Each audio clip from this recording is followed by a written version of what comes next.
Have you ever wondered what it would be like to be a vampire? Well, in this game, you get to find out. Cabernet is a newly released visual novel where you play as a newly turned vampire. And in this video, we're going to be breaking down the game and giving you everything you need to know about it before you buy it. This is something we do regularly here at the Indie Brew, so make sure to hit that subscribe button if you want more indie game content. Without further ado, let's jump into the eerie and creepy world of Cabernet. In this game, you play as Lisa, who is a newly turned vampire, and you pretty much wake up in a random basement and you're like, how the heck did I get there? You then escape and find out that you actually turned into a vampire. The story kicks off with a bang and it pretty much continues the entire way through. So you pretty early on in the first chapter find out that the basement that you woke up in is from the Countess, and the Countess is basically like this queen of vampires who rules over all of the vampires in the area. And every vampire kind of does her bidding, which is a bit weird. And later on, you learn more about her and about her story and about why vampires are set up the way that they are. Now, this game has a lot of really intricate and interesting lore and fairy tales and myths and legends all wound into it through the different storylines that you follow. So you will learn more about folklore and different versions of vampires in different fairy tales and different stories. It is set in an Eastern Europe environment, so you do get more of those references, and they've really woven it well into the game. Now, we don't want to give away too much about the story, so I'll leave it there for you to be able to find out yourself, but there is definitely a really intricate and interesting storyline that really drives the gameplay in this one. Now, the gameplay itself is point and click visual novel, so you do find yourself walking around different 2D environments and interacting with different objects and people. For the main storyline, there is a main quest, and there's a bunch of different things and tasks that you need to complete as part of this main quest, which is the main storyline. But in addition to the main storyline, there are also a lot of side quests and character quests that you can do. You'll see in your menu, there is a section for the quests and it goes through all of the different ones, but there's different quests for each character in the game, and they're pretty optional, so you can choose how much you want to get into the side quests and the character quests and how involved you want to get in this world, or you can choose just to follow the main quest. It's really up to you. The cool thing about the side and character quests is they do often come with a bunch of different rewards, so they can be quite lucrative if you do complete them. Now, as you are a newly turned vampire, one of the things that you will find yourself thirsting for is, of course, blood, aka Cabernet. In this game, you do have a little blood thirst meter up in the top corner, and you need to make sure that your blood levels stay full enough, because if you get too thirsty, you actually can die. And there's a lot of different ways that you can go about getting this blood. You can hunt for rabbits in the woods,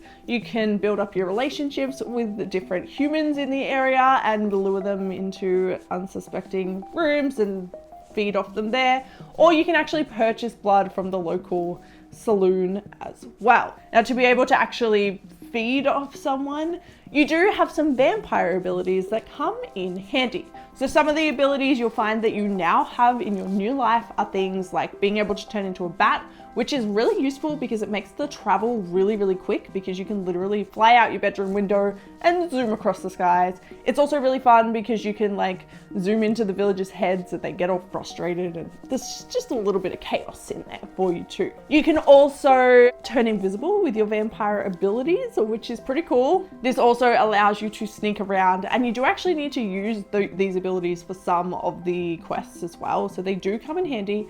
But the one that you need to be able to feed is enchantment. So you can basically enchant humans and lure them into a trance where they forget everything and become more agreeable to feeding you, essentially. And then, of course, you can turn into your vampire form, which allows you to feed. So those are your main kind of vampire abilities. One of the really interesting things about this game is its good and evil kind of system. So a lot of the decisions you make within the game will affect whether you're good or evil. So you will have your humanity and your nihilism sides, and depending on what you do, they will skew the odds in one favor. So you can pretty much choose if you want to be good or evil. In addition to your good and evil system, you also have knowledge points across 4 different areas, which are art, literature, history, politics, and science.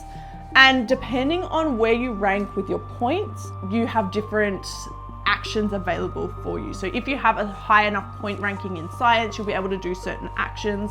Same goes for literature, etc., etc. Now, these points are gained through experience. So as you build your experience in your vampire ways, you will gain vampire rank, and each time you rank up, you'll be given 5 points to accumulate across things. You also can get knowledge points as a result of doing some of the quests, particularly things with the doctor, and will give you science points, that kind of thing. You can also gain points by reading books, which I think is a really interesting system to have in there. So you can choose to spend some of your time reading books. Now, time is important in this game because as a vampire, you cannot go out during the day or you will burn to death. So you have a very limited time frame to be able to do all of the quests and activities and things. So certain activities that you do will take up some of that time, and you need to make sure that you are back in your room by dawn, or otherwise you will suffer the consequences. The gameplay is pretty varied depending on the quest. So you do have different activities that you need to do, different tasks that you need to do, and it can be as simple as writing a letter or talking to someone to sneaking into someone's house and stealing something. So it does vary a lot, and you will find there's a lot of different things that you do, which do keep it interesting. I would say that this game is one of the only visual novels where the pacing doesn't feel agonizingly slow.